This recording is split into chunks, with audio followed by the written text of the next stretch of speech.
comme tout le monde, j'ai suivi ce qui s'est passé aux États-Unis la semaine dernière relativement au décès de Charlie Kirk.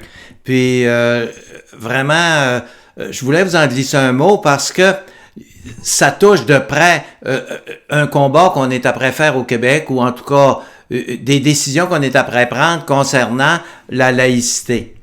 Alors, ce qui m'a le plus ému, là, puis ce qui me porte à vous parler aujourd'hui, c'est vraiment l'histoire de son épouse qui a décidé de pardonner à ses ennemis. Ça, là, je me dis, c'est vraiment quelque chose de beau et c'est quelque chose qu'on doit imiter.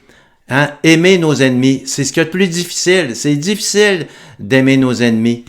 Mais à l'heure actuelle, on se fait des théories qui sont basées sur n'importe quoi. C'est nos hommes politiques là qui prennent des décisions, ils suivent le courant populaire. Là. Tu sais, Padre Pio, il disait, il y a juste les poissons morts qui suivent le courant.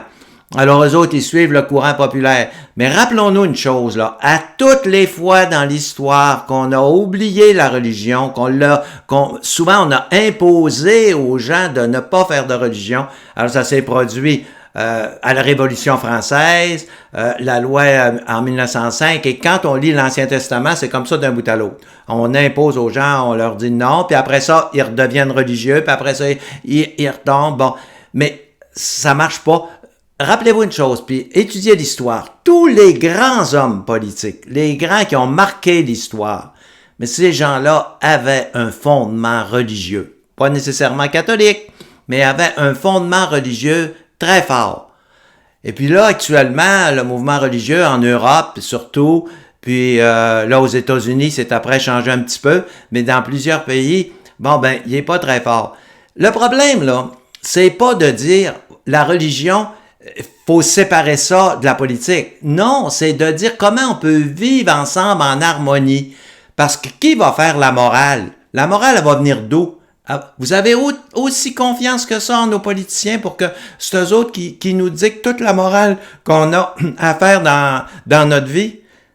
D'abord, on a tous les mêmes préoccupations. Veut pas, là, qu'on soit religieux ou pas, on sait qu'on a un petit bout de temps à faire sur la terre, puis qu'à un moment donné, là, ça va être fini, puis ça va aller vite.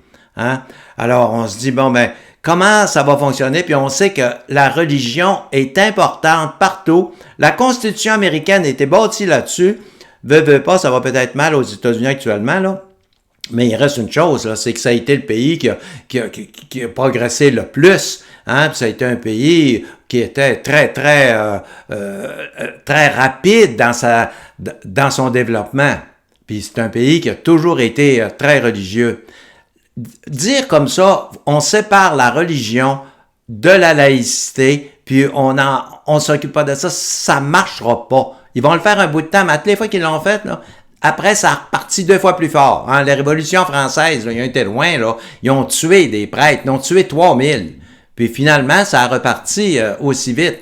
Alors, ce que je veux vous dire, c'est que aimer ses ennemis, comme a fait l'épouse de Charlie Kirk, je trouve tellement ça émouvant, je trouve tellement que c'est beau. Moi, quand je pense à Trump, là, Trump, Poutine, le président aussi de la Corée du Nord, je dis, ces gens-là, oui, ce sont dans un sens, on peut dire que c'est mes ennemis parce que je partage pas leur idée, mais je prie pour eux, je prie souvent. Je dis au bon Dieu, bénis-les et change leur cœur, ce sont nos dirigeants, puis si on est mal dirigé, ben veut pas, ça ira pas bien. Alors, tu sais, aujourd'hui, on divise le monde en deux, là. On a des ennemis puis des amis. À gauche, lui il est de gauche, lui il est de droite. Mais il faut haïr celui qui est pas dans notre camp. Ben, à un moment donné, il faut arrêter de regarder à gauche puis à droite, il faut regarder en haut. Hein? Faut regarder en haut. C'est en haut que ça se situe, puis c'est en haut que ça se décide. Alors, je voulais quand même vous en glisser un mot parce que je trouve qu'au Québec, autant qu'ailleurs, sinon plus, on est sur une mauvaise pente actuellement et c'est pas bon ce qu'on est après faire là. Ça va faire des cicatrices, ça va laisser des traces. Ça a fait ça dans l'histoire. Quand il s'agit de lire l'Ancien Testament, puis vous allez voir, ça a toujours fait ça. C'est pas nouveau, ça a toujours fait ça. Et à toutes les fois, les gens disaient « j'ai évolué ». On pense qu'on a évolué.